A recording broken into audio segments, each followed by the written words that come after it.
કે દરિયા morning time હે ને તો થોડુંક વ્હાઈટ છે કે મારા બધા વોકિંગ કરવાનું કે હવા 9 જેવું થયો એટલે બપોર પછી આ બધો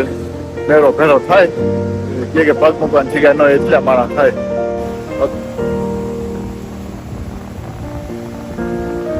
દરિયામાં આટલો માર્યો કલાક વોક